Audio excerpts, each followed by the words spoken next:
In a world where science is all around us, all he wanted was the truth to be uncovered.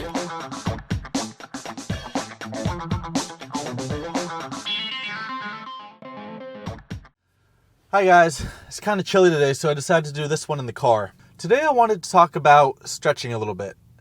And a lot of you may have heard a lot of different stretching techniques. You know, you have dynamic stretching, static stretching, isometric or PNF stretching. And today I didn't want to talk about the actual technique of stretching. I wanted to talk about the method we use to decide what needs to be stretched. And for this I have subdivided stretching into two separate categories. The first category is segmental stretching. The second category is movement-specific stretching. And now I'll explain what they are. Segmental stretching is stretching a specific body part, not in relation to a specific movement.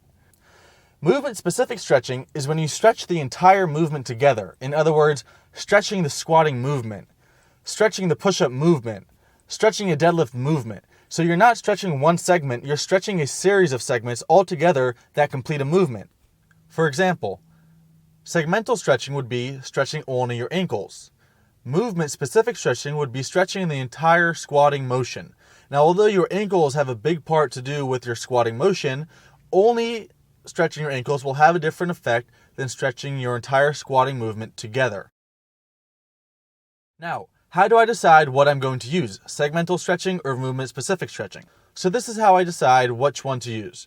Movement-specific stretching is very good for a warm-up. If you are already good at the movement and you just have to warm up before you're going to load it up, then movement-specific stretching is usually best for you. Segmental stretching, however, is used usually when you have a flaw with your movement. If something's preventing you from doing the movement properly, you have to narrow it down to which body part should be giving you mobility and is not giving mobility, and then you use segmental stretching for that body part to correct the entire movement. And to understand this idea, I'm going to give you a little example.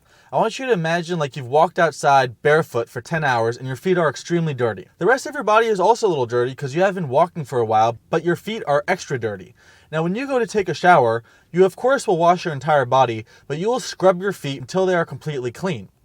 If you don't scrub your feet, you may risk leaving the shower without having clean feet. Segmental stretching can be compared to the dirty feet. They are more dirty than the rest of the body. The segmental stretching needs more stretching than the rest of the body. If you have ankles that won't give you the mobility that an ankle is supposed to give you, it will mess up the rest of your squatting movement. Now, even though you can do the movement-specific stretching and do the entire squat, it still probably will not fix your ankle problem, and what will happen is other parts of your body that are already giving you enough mobility will give you even more mobility. You'll get more mobility from your hips, you may get more mobility from your knees or your back, and the problem with this is that when a specific body part gives you more mobility than it's designed to give you, you can risk overloading certain fibers and potentially injure yourself. You want all the body parts to give you their designed amount of mobility. You don't want your ankle to give you 0 and your hips to give you 100. And that is when you implement the segmental stretching, to make sure that every body part does its share in giving to the movement. I will also show you how doing segmental stretching can improve the movement stretching and improve your movement overall. Here's a short clip of the difference between segmental stretching and movement stretching. So here is squat attempt number 1. This is the one that we'll be measuring all the other squats against. Kind of stiff is the first squat of the day. Then I'll go into some movement specific stretching. Here I'm going to do some isometric stretching, some PNF stretching, and some dynamic stretching just to warm up the movement a little bit. I'm going to do it for about 30 seconds.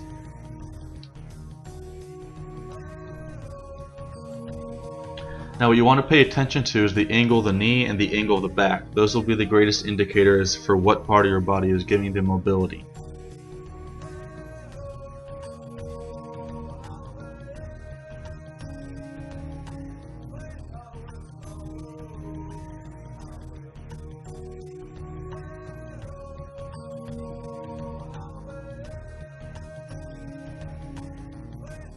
Okay, and now I stand up, and here goes attempt number 2. Notice the difference in the range. Attempt number 2 goes a lot lower, but the knee angle stays almost the same. Here's what I meant, that you're getting greater mobility from your knee or from your hip. So here I go into segmental stretching, doing some ankle specific stretching. Of course I sped it up for you so you don't have to watch the whole thing, but I did mostly some eccentric stretching and a little bit of isometric stretching. And here goes attempt number 3.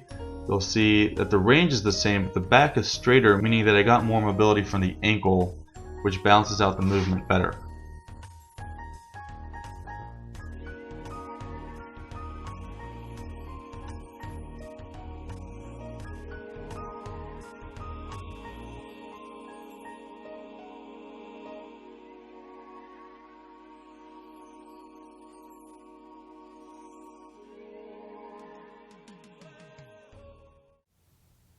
If you have any questions about this, please comment below or email me directly. I'll be happy to answer.